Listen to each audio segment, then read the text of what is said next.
Pada video kali ini, saya bersama rekan saya akan menjelaskan tentang materi analisis data kuantitatif. Oke, kita bahas dulu tentang poin pertama, pengertian analisis data. Menurut Ardana, menjelaskan bahwa analisis data adalah proses mengatur urutan data, mengorganisasikannya ke dalam suatu pola, kategori, dan satuan uraian dasar. Menurut Taylor, mendefinisikan analisis data sebagai proses yang merinci usaha secara formal untuk menemukan tema dan merumuskan hipotesis atau ide seperti yang disarankan dan sebagai usaha untuk memberikan bantuan dan tema pada hipotesis. Jika dikaji, pada dasarnya definisi pertama lebih menitikberatkan pengorganisasian data, sedangkan yang kedua lebih menekankan maksud dan tujuan analisis data. Dengan demikian, definisi tersebut dapat disintetiskan bahwa analisis data merupakan proses mengorganisasikan dan mengurutkan data ke dalam pola, kategori, dan satuan uraian dasar, sehingga dapat ditemukan tema dan dapat dirumuskan hipotesis kerja seperti yang didasarkan oleh data. Atau dengan kata lain, analisis data adalah proses telaah dan pencarian makna dari data yang diperoleh untuk menemukan jawaban dari masalah penelitian. Poin yang kedua, tentang statistik deskriptif dan inferensial. Sekarang kita bahas dulu tentang statistik deskriptif. Statistik deskriptif yaitu metode statistik yang digunakan untuk mengumpulkan, meringkas, menyajikan, dan mendeskripsikan data sehingga dapat memberikan informasi yang berguna. Data yang disajikan dalam statistika deskriptif biasanya dalam bentuk ukuran pemusatan data, seperti mean, median, dan modus. Ukuran penyebaran datanya seperti standar deviasi dan variance, tabel, serta grafik seperti histogram, pi, dan bar. Analisis statistik deskriptif adalah statistik yang digunakan untuk menganalisis data dengan cara mendeskripsikan atau menggambarkan data yang telah terkumpul, sebagaimana adanya tanpa bermaksud membuat kesimpulan yang berlaku untuk umum atau generalisasi. Analisis ini hanya berupa akumulasi data dalam bentuk deskripsi semata, dalam arti tidak mencari atau menerangkan saling hubungan, menguji hipotesis, membuat ramalan, atau melakukan penarikan kesimpulan. Teknik analisis deskriptif ini biasanya digunakan untuk penelitian-penelitian yang bersifat eksplorasi. Misalnya, ingin mengetahui persepsi masyarakat terhadap kenaikan harga BBM, atau ingin mengetahui sikap guru terhadap pemberlakuan Undang-Undang Guru dan Dosen. Atau bisa juga dengan ingin mengetahui minat mahasiswa terhadap profesi guru dan sebagainya. Penelitian-penelitian jenis ini biasanya hanya mencoba untuk mengungkap dan mendeskripsikan hasil penelitiannya. Biasanya, teknik ini digunakan adalah teknik statistik deskriptif. Teknik analisis statistik deskriptif yang dapat digunakan yaitu ada 5 teknik. Yang pertama, penyajian data dalam bentuk tabel atau distribusi frekuensi dan tabulasi silang. Dengan analisis ini akan diketahui kecenderungan hasil temuan penelitian, apakah masuk dalam kategori atau tidak, atau masuk ke dalam kategori rendah, sedang, atau tinggi.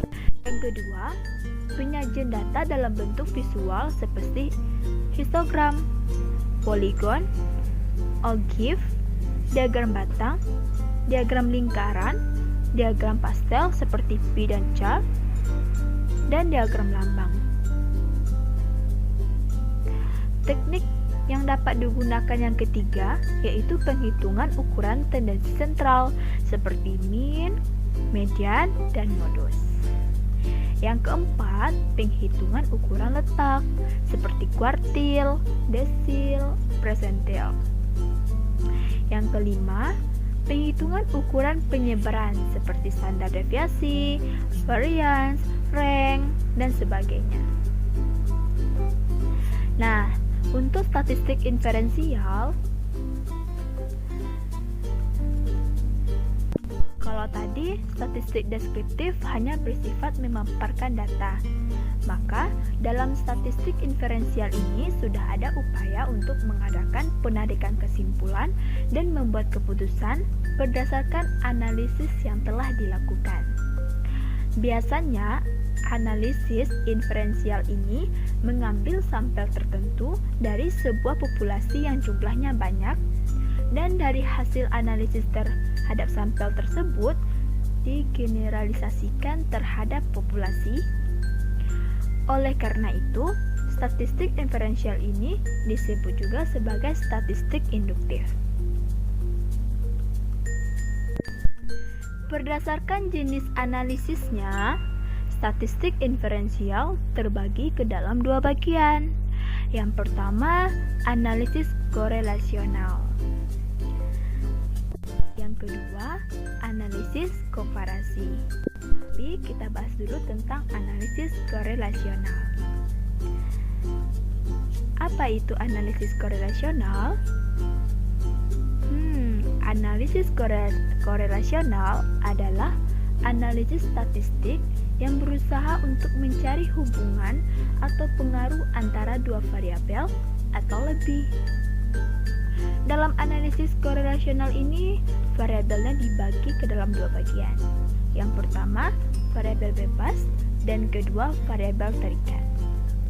Variabel bebas atau independen variabel yaitu variabel yang keberadaannya tidak dipengaruhi oleh variabel lain. Sedangkan variabel terikat atau disebut dependent variabel yaitu variabel yang keberadaannya dipengaruhi oleh variabel yang lain. Misalnya, penelitian tentang hubungan antara jumlah sales dengan volume penjualan.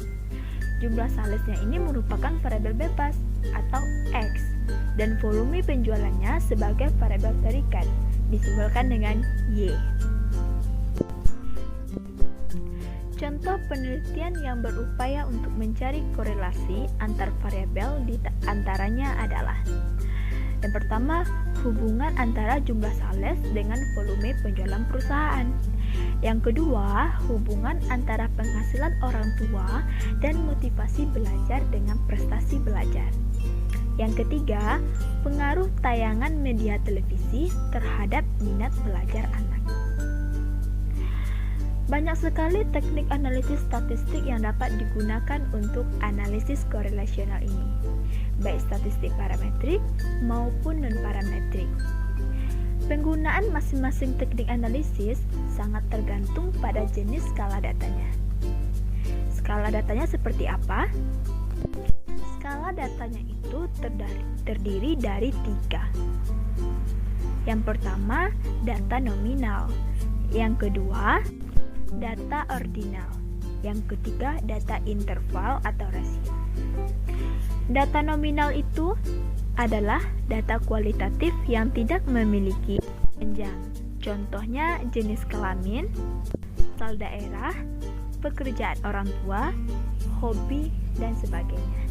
Kalau data ordinal seperti apa?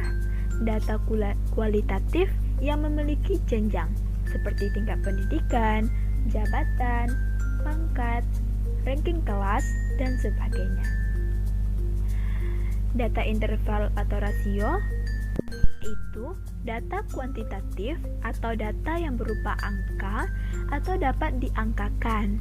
Contohnya penghasilan, prestasi belajar, tinggi badan, tingkat kecerdasan, volume penjualan, dan sebagainya. Nah, bagian kedua dari jenis statistik inferensial yaitu analisis komparansi. Analisis komparansi adalah teknik analisis statistik yang bertujuan untuk membandingkan antara kondisi dua buah kelompok atau lebih. Teknik analisis ini digunakan juga cukup banyak. Penggunaan teknik analisis ini tergantung pada jenis skala data dan banyak sedikitnya kelompok.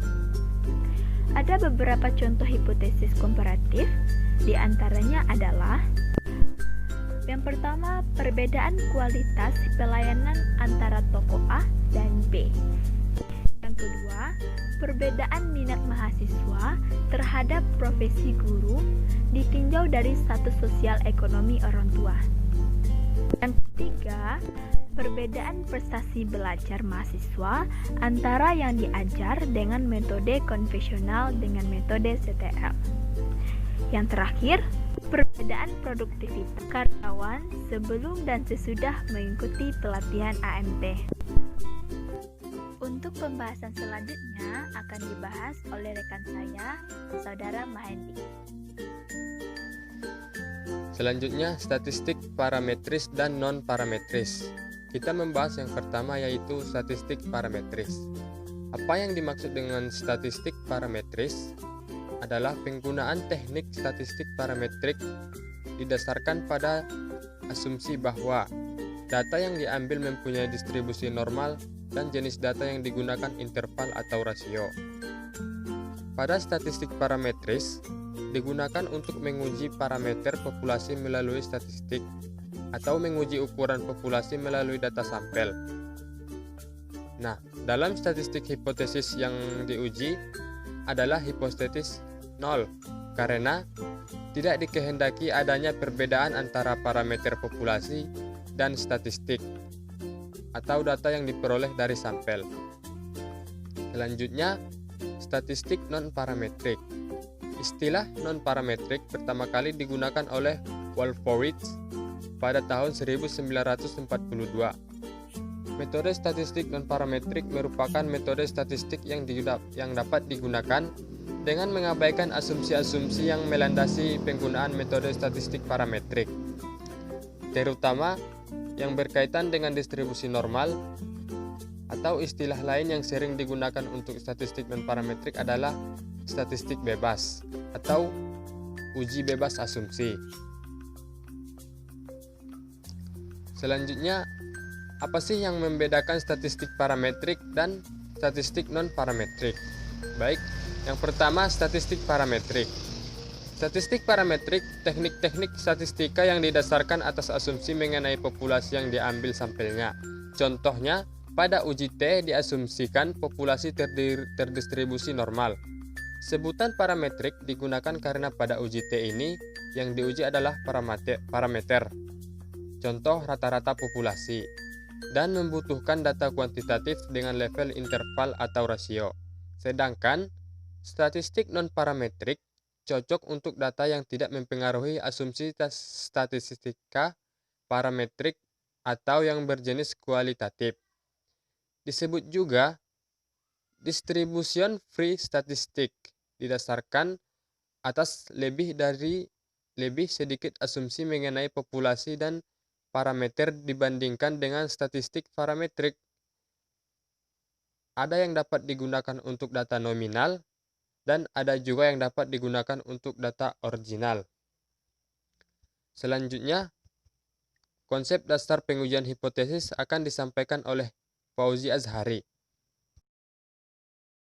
Baiklah, selanjutnya saya akan menjelaskan poin yang terakhir, yaitu tentang konsep dasar pengujian hipotesis. Hipotesis adalah proses dari pendugaan parameter dalam populasi yang membawa kita pada perumusan segugus kaidah yang dapat membawa kita pada suatu keputusan akhir, yaitu menolak atau menerima pernyataan tersebut. Hipotesis statistika. adalah suatu proses untuk menentukan apakah dugaan tentang nilai parameter karakteristik populasi didukung kuat oleh data sampel atau tidak. Ada beberapa alur dalam pengujian hipotesis. Yang pertama yaitu decision rule. Yang kedua, pengujian. Yang ketiga, hipotesis. Yang keempat, data atau kuantitatif. Yang kelima, kesimpulan. Dan yang terakhir, keputusan. Dalam statistika dikenal dua macam hipotesis, yaitu yang pertama hipotesis nol atau HO, yaitu berupa suatu pernyataan tidak adanya perbedaan karakteristik atau parameter populasi, atau selalu ditandai dengan tanda sama dengan. Yang kedua yaitu hipotesis alternatif atau H1, berupa suatu pernyataan yang bertentangan dengan H0. Terdapat dua tipe hipotesis. Yang pertama yaitu hipotesis satu arah atau hipotesis satu sisi. Yang kedua yaitu hipotesis dua arah atau hipotesis dua sisi.